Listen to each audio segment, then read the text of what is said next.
우리에게 주시는 하나님의 말씀은 마태복음 6장 9절에서 13절입니다. 그러므로 너희는 이렇게 기도하라. 하늘에 계신 우리 아버지여, 이름이 거룩히 여김을 받으시오며 나라가 임하오시며 뜻이 하늘에서 이루어진 것 같이 땅에서도 이루어지이다. 오늘 우리에게 일용할 양식을 주시옵고 우리가 우리에게 죄 지은 자를 사하여 준 것 같이 우리 죄를 사하여 주시옵고 우리를 시험에 들게 하지 마시옵고 다만 악에서 구하시옵소서. 나라와 권세와 영광이 아버지께 영원히 있사옵나이다. 아멘. 이 말씀은 살아계신 하나님의 말씀입니다. 아멘. 목사님 한 분이 앞에서 예배 직전 간절히 기도를 하고 있었습니다. 아들이 다가와서 아빠한테 묻습니다. 아빠, 방금 아빠는 뭘 기도하고 계셨어요? 야 이놈아, 그거야 오늘 설교를 잘하게 해달라고 기도했지. 그러자 아들이 아빠한테 되묻습니다. 근데 아빠, 하나님께서는 왜 10수년 동안 아빠 기도를 한 번도 안 들으세요?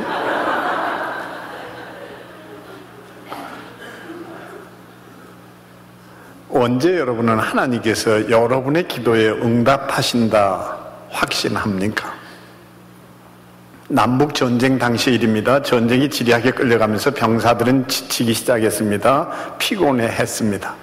근데 링컨 희화했던 참모 한 사람이 링컨에게 다가와 이렇게 말한다 하죠. 카카, 차라리 우리가 전쟁에 지는 한이 있더라도 하나님이 우리 편인 것만 확인할 수 있다면 우리가 이렇게 고달프지는 않을 텐데요. 그러자 링컨이 했다는 말, 이봐, 나는 하나님이 누구 편인지에 대해 관심이 없어. 그분이 남군 편인지 북군 편인지 그것은 우리가 상관할 바가 아니야. 중요한 것은 내가 하나님 편에 서 있는가 아닌가, 그게 중요해. 언제 여러분은 하나님이 누구 편인가가 아니라 내가 늘 하나님 편에 서 있다고 확신하십니까? 우리로 하여금 하나님의 응답 아래 있게 하고 항상 내가 하나님 편에 서 있도록 돕는 기도, 우리는 그것을 주 기도문이라 말하게 되죠. 우리 몸에 350에서 400g의 무게밖에 되지 않고 길이는 불과 12에서 15cm, 폭은 9cm밖에 되지 않으면서도 하루에 10만 번을 쉴 새 없이 뛰고 뛰어서 우리에게 생명을 공급하는 것을 우리는 심장이라 말하게 됩니다. 우리의 인생, 우리의 삶에 이 행복 엔진과 같은 역할을 해주는 것이 있다면 그것은 무엇일까요? 우리는 주저없이 산상수훈의 심장과 같은 역할을 해주는 이 주 기도문을 꼽을 수 있게 됩니다. 불과 151자밖에 되지 않습니다. 30초면 다 외워버릴 수 있는 이 주 기도문 속에 세계관이 있습니다. 여기에 우리의 우주가 있습니다. 여기에 관계가 있습니다. 은혜가 있습니다. 사랑이 있습니다. 선교가 있습니다. 비전이 있다고 우리는 얘기하게 됩니다. 이 주기도문을 통해서 우리의 인생도 날마다 이렇게 역동적으로 살아갈 수 없을까요? 주기도문은 이렇게 시작되죠. 하늘에 계신 우리 아버지. 여러분은 기도하실 때마다 누구를 찾고 무엇을 부르는 것으로 기도를 시작합니까? 하늘에 계신 우리 아버지. 이 짧은 고백이 여러분의 심장을 뛰게 하고 여러분 가슴을 벅차게 해옵니까? 하늘에 계신 우리 아버지. 그분이 어떤 분이신데 내 아버지가 되신다는 말일까? 저는 몇 년 전에 한미준이라고 해서 한국교회 미래를 준비하는 모임으로 이제 이동원 목사님이라든지 김인중 목사님이라든지 이런 몇몇 목사님들과 함께 저 캘리포니아의 그랜드 캐년, 자이언 캐년을 창조과학 탐사 여행으로 떠나본 일이 있었습니다. 이때 들었던 재미난 얘기들 가운데 지금도 머릿속에 남아있는 얘기가 하나 있다면, 목이 희다고 해서 흰목 놀이새가 있어요. 이게 참 재미있는 것은 여름은 독일에서 납니다. 겨울은 아프리카에서 납니다. 부모는 새끼새를 남겨놓은 채 수만 마일을 떨어져 날아가 버리는데 그 새끼새는 어떻게 바다를 가로지르고 산을 넘고 그렇게 해서 어미새를 만나게 되는 것일까요? 남북 이산 가족 찾기보다 더 감동적인 이 드라마는 누가 쓰고 있다고 생각하세요? 뿐입니까? 비둘기는 새장 안에 갇혀서 수만 마일을 떼어놓아도 정확하게 자신이 원래 있던 그 기지로 되돌아오고야 맙니다. 한치의 오차도 허용되지 않는 이 정확한 내비게이션은 누가 선물해 준 것일까요? 뿐만이 아닙니다. 딱따구리는 총알보다 더 빠르게 나무를 쪼아댑니다. 이 정도 속도면요, 뇌진탕에 걸려야 돼요. 근데 뇌진탕에 걸리지 않는 충격 흡수 장치는 도대체 누가 설계한 것일까요? 거기다가 딱정벌리는 1초에도 여러 번의 방귀를 낍니다. 섭씨 100도로 상대방에게는 화상을 입힐 정도인데 자신의 몸은 불타지 않는 이 화염 방사기는 누가 설계해 놓은 것일까요? 신기하지 않나요? 어젯밤 우리가 집회 때 그런 얘기를 잠깐 했는데 오신 분들은 들으셨죠? 우리 몸에 이 유익하지 않은 균, 그 무익균이 있고 유익한 균이 있어서 유익균이라고 부릅니다. 근데 무익균이 우리 몸에 침투해 들어오면요, 참 기가 막히게 이것을 어떻게 처리해야 되는데 하나님께서는 우리 몸에 한마디로 말하면 자동 세척기를 준비해 놓았어요. 그래서 물청소를 시킵니다. 그 무익균이 싹 쓸려 나가도록 하는 게 뭔가 아니 설사예요. 안 해보셨어요? 그렇게 해서 물청소가 이루어지면서 깨끗이 빠져나가는데 그 물청소를 하는 동안에 유익한 균까지 쓸려 내려가면 안 되니까 하나님께서 만들어 놓은 것이 우리 맹장이에요. 그러면 이 태백의 탄광촌에 가면 이 갱을 파고들 때 이 쉘터를 중간중간에 만들죠. 그래서 갱이 무너지는 조짐이 있을 때 그 쥐가 이렇게 막 줄지어 간다든지 그러면 광부들은요, 무슨 일이 일어날 줄을 알고 빨리 그 쉘터로 숨어버립니다. 그러면 살아남을 수 있어요. 맹장이 그 구실을 합니다.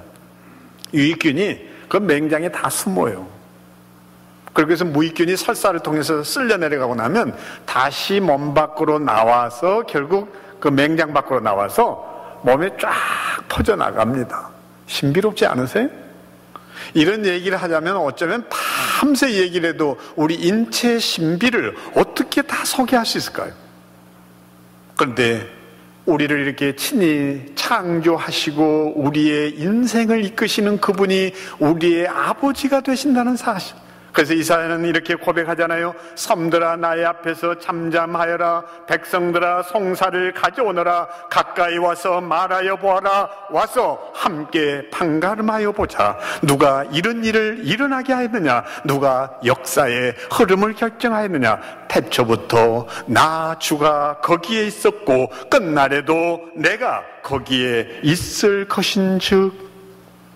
그분이 어떤 분이신데 그분을 내가 감히 하늘에 계신 우리 아버지라 고백할 수 있단 말입니까? 그러나 분명히 성경은 약속하지 않아요. 내가 너희를 영접하여 너희에게 아버지가 되고 너희는 내게 자녀가 되리라 뿐만입니까? 아빠, 아버지라 부르게 하셨느니라. 이게 뭔가 우리가 이 땅에 살아가면서 누릴 수 있는 가장 놀라운 특권이며 권세가 아니던가요? 하늘에 계신 우리 아버지, 그 아버지를 정말 여러분은 어떻게 고백하고 계세요? 저는 그래서 주기도문은요, 딱 코드가 하나 있다고 생각해요. 이것을 우리가 조금 전에 사도신경 고백한 것처럼 딱 한마디로 이야기해서 신앙 고백이라는 그 코드로 풀어내면요, 정확하게 주기도문이 내게 다가오기 시작합니다. 이것이 우리의 행복의 엔진이 돼요. 무슨 고백이에요? 관계의 고백입니다. 아버지와 자녀의 관계. 저희 집에 두 녀석이 다 이제 장가갈 나이가 됐는데 오늘 걸프렌드 데리고 와서 아빠 얘 어때요? 그럼 나도 모르게 튀어나올 소리. 걔 몇 살이냐? 야 임마, 너 연상 그거 감당이 될 것 같으냐 이 자식아? 그리고 뭐 하는 집안이래? 우리 집안처럼 좀 믿음의 뿌리가 3대째는 돼야 되는 거 아니냐? 그리고 걔 성격 아빠가 보니까 엄청 까칠해 보인다. 너 힘들 거다. 그리고 걔 어느 학교 나왔니? 너하고 어떻게 맞벌이라도 할 수 있는 전문 직업을 가지고 있는 애야? 걔도 유학했어? 그리고 걔 사는 건 어떻대? 너 하는 일 지원이나 해줄 수 있는 그런 집안이야? 어? 그리고 걔 얼굴 좀 봐라 자세히. 그 견적 엄청 나온 얼굴이다. 응? 보수 관리비도 꽤 들 거다 너 이 자식아. 나도 모르게 내 며느리감을 재단하는데 A, B, C, D, E, F, A, Age, B, 백그라운드, C, 캐릭터, D, 디그리, 이코노미, F, 베이스.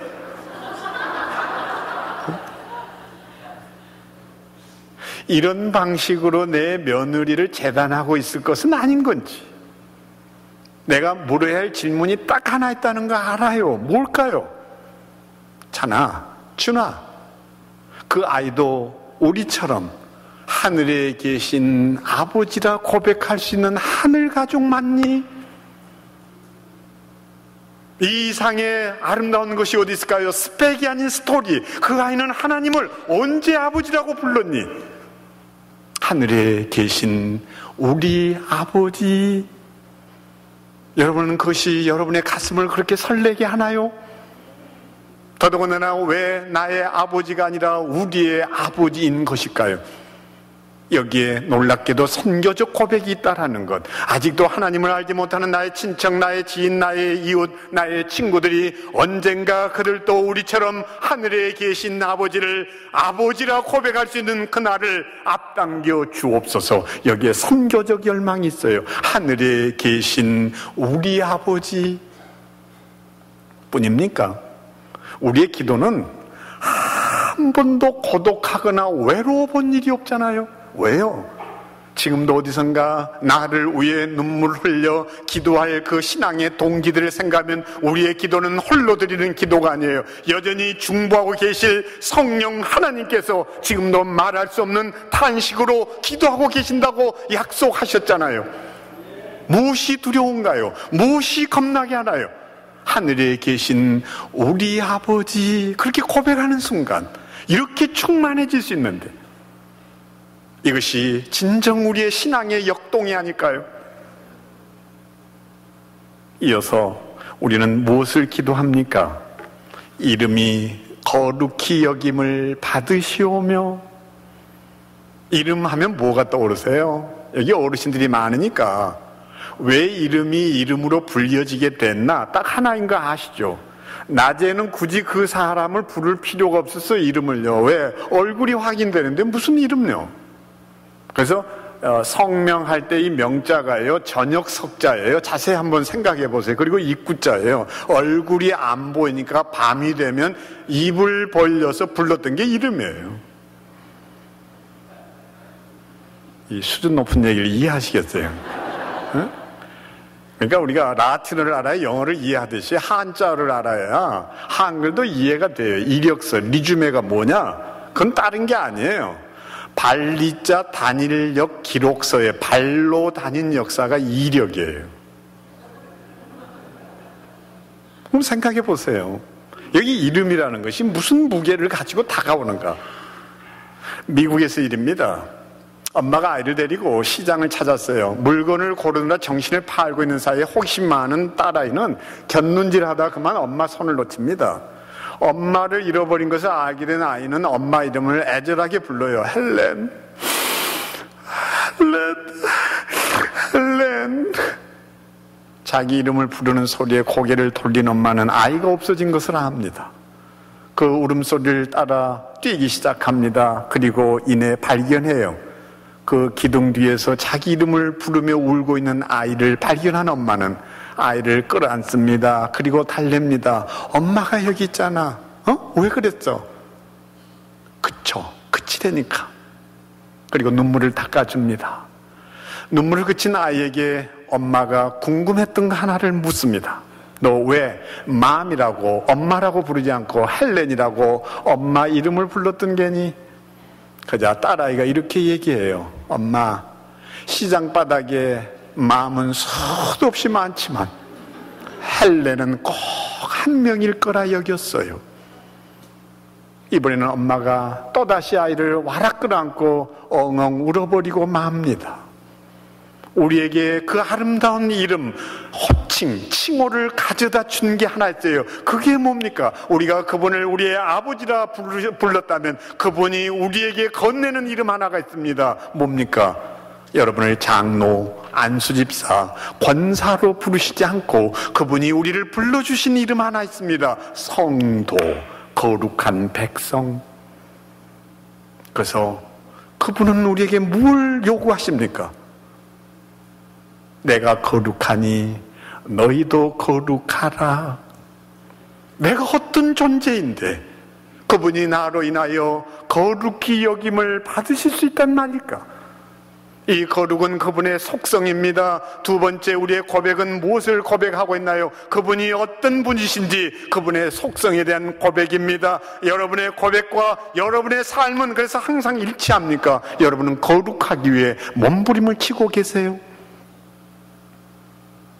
우리의 미션 중에 미션은요, 달마다 거룩에 이르기 위해 몸부림을 치는 일입니다. 여러분의 행실이 거룩하세요? 여러분의 언어는 거룩합니까? 여러분의 생각이 거룩하세요? 오레곤주에서 일입니다. 티네이저들이 한참 들뜬 호기심에 엄마 립스틱을 훔쳐다 자기 입술에 바르고 학교 화장실 거울에다 이렇게 찍어 발라가지고 립스틱 낙서를 시작해요. 그래가지고 누가 또 거기다 이건 누구 거, 뭐 누구 게 제일 크니 적으니. 청소부가 아무리 닦고 닦아도 아이들의 장난질은 멈추지 않았어요. 그러던 어느 날 교장 선생님이 알게 됩니다. 아이들을 불러 모아요. 근데 교장 선생님은요, 범인을 안 찾아요. 청소부를 부르더니 저걸 왜 가만두느냐고, 빨리 닦으라고. 그래서 청소부가 그 걸레를 들고는 거울을 닦는 게 아니에요. 더럽기 짝이 없는 그 변기를 빡빡 문지릅니다. 아이들이 놀래가지고 쳐다보고 있는데 그 더러워진 걸레를 가지고 자신들이 입맞춤했던 거울을 쓱쓱 문지릅니다. 아이들이 그걸 보고는 그리고는 그날 이후 낙서는 사라졌어요. 내가 입맞춤 하려고 하는 것들이 어떤 것인 줄 안다면 우리는 거기에 쉽게 입맞춤하지 않을 겁니다. 정말 거룩하기 위해서 몸부림을 치세요? 무엇이 거룩일까요? 거룩에 대한 정의를 우리가 다시 생각해 보게 됩니다. 거룩이란 다른 것이 아니에요. 예수님의 마음을 담기 위해 고군분투하는 것. 이게 뭔가면요, 거룩이에요. 예수님의 마음에 가까이 다가서기에 정말 고군분투하는 것. 그런 고군분투가 있어요. 무엇이 거룩입니까? 거룩은 딱 하나입니다. 하나님을 너무너무 두려워하는 것. 그 두려움이 있으세요? 그래서 우리는 이름이 거룩히 여김을 받으시오며 그때 비로소 우리가 어떻게 살아야 하는지를 다시 성찰하고 돌아보게 됩니다. 사람이요, 여럿 있을 때는 다 거룩해요. 진짜 거룩은 언제 증명되는가 하면요, 홀로 있을 때예요. 욥은 어떤 고백을 해요? 내가 처녀에게 눈을 돌리지 않기로 자신의 눈과 약속했다. 자꾸 우리는 그런 성경을 읽을 때마다 그냥 단순하게 처녀만 안 보면 되는데 이게 아니에요. 도색 잡지에 대해서, 야동에 대해서, 그걸 홀로 있을 때 안 보기로 정말 결단하는 것, 그게 거룩이에요. 그럼 몸부림이 있으세요? 그리고 이어서 우리는 무엇을 고백합니까? 나라의 임하옵시며.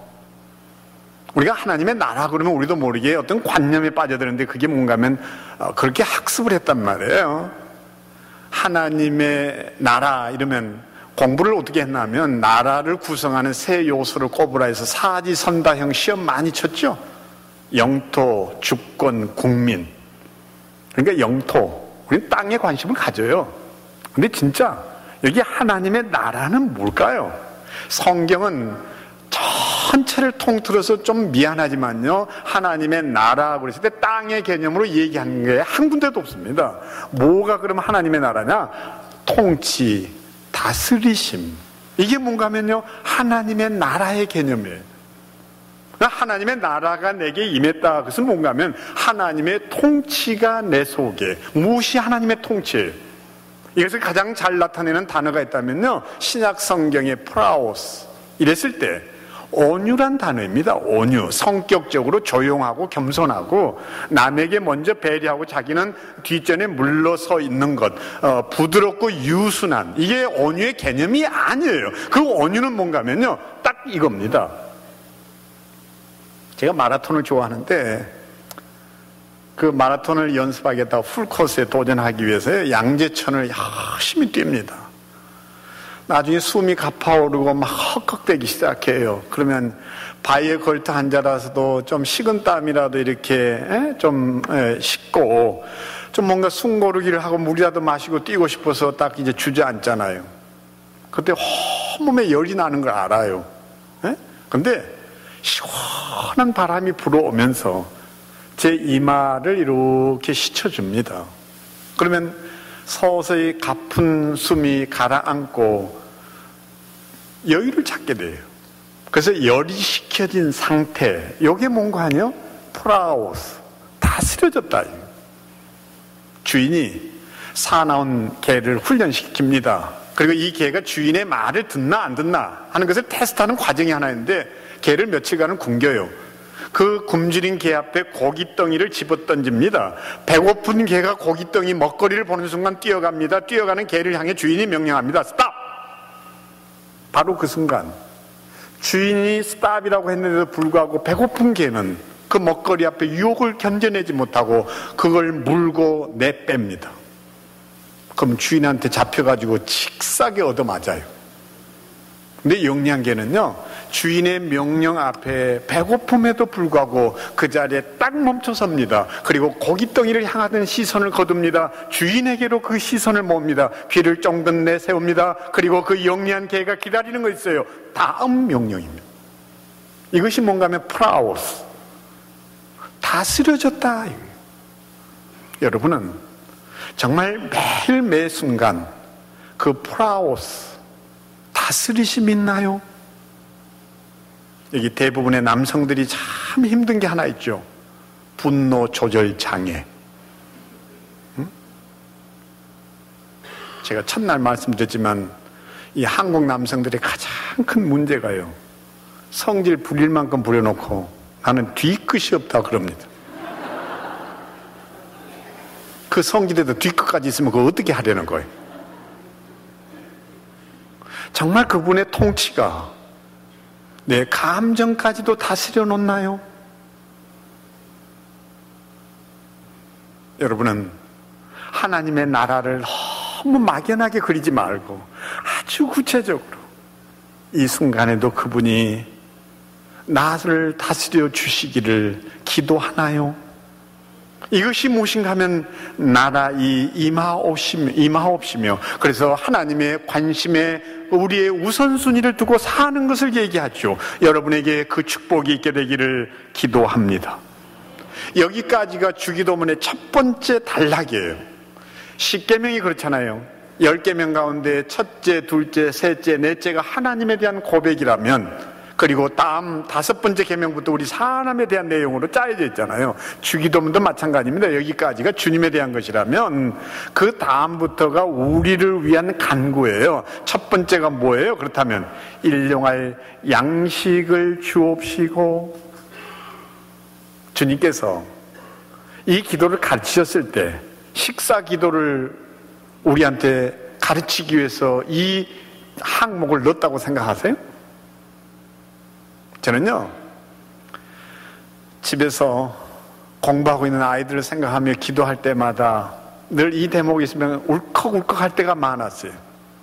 차은이와 준이에게도 오늘날 일용할 양식을 주옵시고 이랬을 때 아이들이 그냥 학교 캠퍼스 마른 빵 한 조각 입에 물고 정신없이 뛰어다닐 것 생각하면서 저 녀석들은 언제 지 엄마에게 다가와 엄마가 끓여내놓은 찌개와 그 따뜻한 밥 호호 불어가며 소담스러운 대화와 함께 이 식탁의 정겨움에 참여할 수 있을까? 아이들에 대한 그리움 때문이 아니라 정말 가슴이 울컥울컥하는 것은 저 아이들은 언제 생명의 원천 되시는 주님을 고백하며 그 생명의 원천 되시는 주님을 날마다 고백할 수 있는 일터를 가지고 살 수 있을 것인가? 단순한 먹거리를 위한 기도가 아니라 주님 평생 내가 생명의 원천 되시는 주님을 고백할 수 있는 내 일터를 허락하옵소서. 우리 자녀들을 위해서도 이 기도 드릴 수 있을까요? 일용할 양식을 주옵시고 뿐만이 아닙니다. 뜻밖에도 여기 1년치 양식을 구하거나 3년치 양식을 구하는 기도가 아니라 매일같이 일용할 양식을 주옵시고 우리에게 절제의 미가 무엇인지 하나님께서는 딱 구하는 것 있습니다. 우리에게 무엇을요? 꼭 필요한 것만 구하라. 넘치지도 모자라지도 않는, 그러니까 매일 우리는 감사할 수밖에 없죠. 일용할 양식을 주옵시고 한 번도 그분은 우리를 그렇게 해서 굶주리게 해본 일이 없습니다. 날마다 새로운 양식을 가지고 다가오시는 그 주님과 그 아름다운 교제를 시작해 보셨어요? 더더군다나 이 기도 속에는 우리의 비전도 함께 한다는 건 놓치지 않게 되기를 바랍니다. 이곳에 오기 전에 한 달 반쯤 되었나요? 홍정길 목사님하고 좀 이렇게 교제하는 시간이 있었습니다. 식기도를 하는데 저도 모르게 제가 그렇게 초라해지고 그러면서 또 한켠에서는 참 무한 감동, 그분의 크기, 그분의 그릇을 이해했어요. 우리도 모르게 일용할 양식, 내 새끼들, 내 먹을 것만을 기도하면 된다고 생각하는데 그분의 기도는 마지막에 이랬습니다. 주님, 이 시간도 먹지 못하는 저 북한 주민들의 식탁에서도 일용할 양식을 주신 하나님을 감사하는 기도가 울려 퍼지게 해 주시옵고, 어떤 이들에게는 이 기도가 너무 이기적인 자기와 자기 가족들만을 위한 기도일 수 있지만 여전히 이 시간에도 먹지 못하는 홈리스들, 그리고 뿐만 아니라 저 내 동포, 내 민족들도 일용할 양식 앞에 감사의 기도를 드릴 수 있는 그날을 주옵소서. 이것이 얼마나 놀라운 우리의 비전입니까? 그렇게 기도해 보셨어요? 그러니까 어떤 이에게는, 기업을 경영하는 사람에게는 내 가족만이 아니라 거기에 직원들의 식탁에 일용할 양식까지도 함께 기도하고 있을 거라는 것. 빌 게이츠는요, 아마 아프리카의 저 어린 아이들을 위해서도 그는 정말 간절히 기도하지 않을까. 그 기도가 기도라면. 그렇지 않으세요? 우리의 스케일을 다시 한번 더 키워볼 수 있게 되기를 소망합니다. 나아가서 우리는 무엇을 기도합니까? 우리 죄를 사하여 주시옵고, 살아가면서 무엇보다 우리에게 필요한 것 하나 있다면 뭡니까? 우리는 용서받은 영혼으로 살아가나요? 더더군다나 살아가면서 가족 관계에 있어서 가장 소중한 건 무엇일까요? 저는 가족이란 다른 것이 아니라 날마다 용서를 실천하고 살아야 하는, 이게 어쩌면 가족이 아닐까. 그래서 하나님의 마음을 닮아가는 것. 저 집에 둘째 녀석이 몇 년 전 미국에서 이제 학위를 받고 돌아오게 됐다고 좋아서 그렇게 떠들고 다녔는데, 이 녀석이 졸업을 앞두고 한 달 반을 잠수를 탔어요. 잠적을 했단 말이에요. 무엇이 가족입니까? 저는 가족을 이렇게 정의해 왔는데요, 1차 고객이다. 1차 고객에 대한 정의는 이렇게 풀이됩니다. 24시간 이내에 안부를 모르게 됐을 때 안절부절해지는 것. 저하고 아무리 친한 친구가 며칠 연락 안 해도 그 자식 잘 살고 있겠지 이러고 끝나요. 근데 가족은 24시간 이내에 안부를 모르면요 정말 안절부절해지는 것. 근데 하루 이틀도 아니고 한 달 반이었으니까 얼마나 모진 고문이었겠어요. 그런 고문이 어디 있나요? 나중에 알고 보니 이 녀석이 학점 관리를 제대로 못해서 길게 공부하기로 했다는 거예요. 드디어 우리 집안에 장 학생이 탄생했습니다. 장 학생. 응? 가문의 영광이 가문의 영광. 응? 그렇게 해서 세워놨던 스케줄이 흔들리고 또 학비 부담을 해야 되고 그 일로 그저 말과 행동이 일치하지 않은 것에 대해서 아이에 대한 기대가 허물어진 것에 대해서 화가 날 때 여러분은 어떻게 살 수 있나요? 아내가 갱년기가 찾아오니까 전혀 낯선 얼굴로 다가와 있어요. 이게 내 여잔가? 왜 그렇게 억센지? 응? 거라사인에 광인이 따로 있는 게 아니에요. 응? 정말 다른 것에 대한 용서가 아니라 사소하고 작은 그것에 대해서 우리는 용서를 실천해서 할 수 있나요? 종종 우리는 이렇게 물을 때가 있죠. 그 못된 인간이 왜 용서받아야 되냐고. 그게 어떻게 용서받을 자격이 있냐고. 근데요, 미안하지만 누군가를 70번씩 7번이라도 용서하라고 그랬을 때 그 용서의 개념은 가해자를 위한 게 아니에요. 내가 누군가를 용서하지 못하면 그것으로 인해서 내 영혼이 피폐해지고 죽어가는 것을 알기 때문에 주님은 가해자가 아니라 나를 위해서 그를 놓아주어라. 유대인 한 사람이 미국으로 이민을 떠나오면서 이런 기가 막힌 고백을 합니다. 나는 히틀러를 용서하지 않으면 안 되었다. 왜냐하면 신천지에 가서까지 히틀러와 함께 살고 싶지는 않았다. 용서하지 못한 채 히틀러에 대한 원한의 감정을 품고 미국으로 이민을 온들 어떻게 미국이 신천지가 되겠는가요? 여전히 식탁에서 히틀러를 생각하고 침실에서 히틀러와 함께 뒹굴고 그리고 좌변기에 앉아서도 여전히 히틀러를 씹어대야 되는데 과연 그것이 내가 이민해야 될 이유인가요? 그를 미국까지 데려가고 싶지는 않았다. 참 기가 막힌 얘기 아닌가요? 여러분들은 그 용서의 삶을 어떻게 설계하며 살아가고 있습니까? 이것이 실천되지 않을 때 고장난 엔진이 돼요. 여러분은 그 누군가를 용서하셨나요? 지금도 주님이 요구하시는 거 있다면 무엇인가? 너를 힘들게 했던 사건, 너를 힘들게 했던 그 사람을 다 놓아주려는 것입니다. 그분이 주홍같이 붉은 우리 죄를 흰털같이 만들어주신 것처럼 말입니다. 목사님, 확실히 이게 어려운가 봐요. 이 대목에 이르면 아멘을 해야 되는데. 아멘? 그리고 마지막이 뭐냐? 시험에 들게 하지 마옵시고 다만 악에서 구하옵소서. 저는 주기도문 가운데 제 약점 때문인지 몰라도 이 대목이 제 가슴을 그렇게 많이 흔듭니다. 자식들을 위해서도 여전히 주기도문의 순서를 따라 기도할 때 이 대목에 이르면 그렇게 가슴이 절절해지고 아파지는 것. 하나님 아버지, 오늘 또 찬이와 준이를 시험에 들게 하지 마시옵고 다만 악에서 구하시옵소서. 그 아이들인들 왜 시험 얻겠어요? 그 아이들인들 왜 악의 유혹 얻겠어요? 주여, 그 아이들을 그 모든 시험에서 건지시옵고 악에서. 그래서 주님이 친히 보호자가 되어주시고,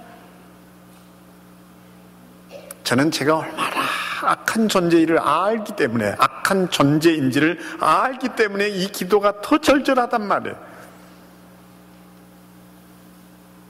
한 번은 우리 감리교회 참 모든 목회자나 평신도들로부터 존경을 받는 우리 조영진 그 감독 형님께서 한국에 오셨고 최일도 목사 교회 설교를 하시게 된 날 제가 그 교회를 또 방문하게 됐더랬습니다. 조용히 찾아간 거였는데 그날 설교 중에 이 한국의 IMF 위기가 온 이유를 모럴 해저드라는 것으로 풀이를 하고 계셨어요. 도덕적 해이 현상, 그래서 직업윤리는 온데간데 없이 사적인 거 공적인 거 구별 못하고 회사의 물건 함부로 쓰고 근무 시간에 충실하지 못한 채 엉뚱하게 주식 투자하는데 마음 뺏기고 뭐 등등 이런 얘기를 구체적으로 얘기하는데 그 설교를 듣는 마음이 얼마나 나도 모르게 불편해지는지, 나는 그런 거 없나 생각해 보니까 참 많은 게 떠올라요. 이래가지고 참 나도 문제가 많은 사람이다 그러고 있는데, 하필 최 목사가 이렇게 사회하다가 내가 온 것을 알고서는 친구 송 목사 오랜만에 우리 교회 방문하셨는데 오셔서 교인들한테 짧게 3분 스피치 좀 하시고 인사 겸 그리고 축도를 좀 해달라고 그러는데, 그 순간이 내게는 왜 그렇게 힘든지, 좀 때에 따라 부르지 이런 양심의 사람한테 무슨 축도를 하라고 그러는지, 그래서 할 수 없이 축도하기에 앞서서 고해성사를 했습니다. 내가 얼마나 나쁜 놈인지. 저는 아이들이 버지니아에 살고 있어서 이제 그때 자주 미국을 오게 됐고, 비행기를 타면 추울 때 덮으라고 준 모포까지 챙겨온 놈이거든.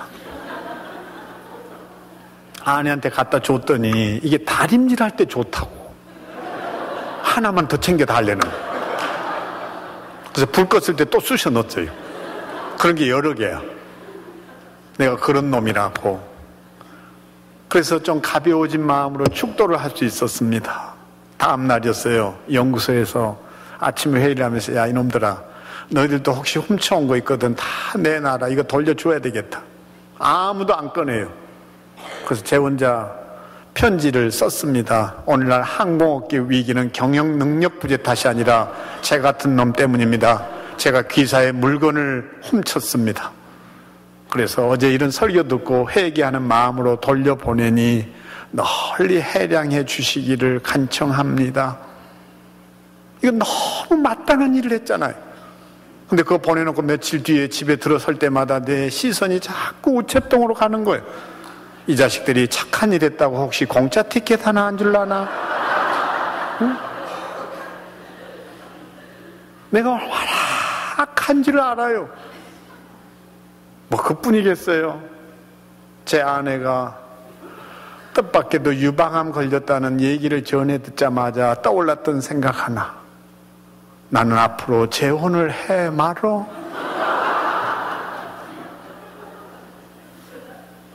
사람이 생각으로 아껴요. 우리가 한순간이라도 그분의 보호와 그분의 돌보심이 없다면 얼마나 타락할 수밖에 없는 거예요. 그래서 우리는 구하고 또 구합니다. 우리를 시험에 들게 하지 마시옵고 다만 악에서 구하옵소서.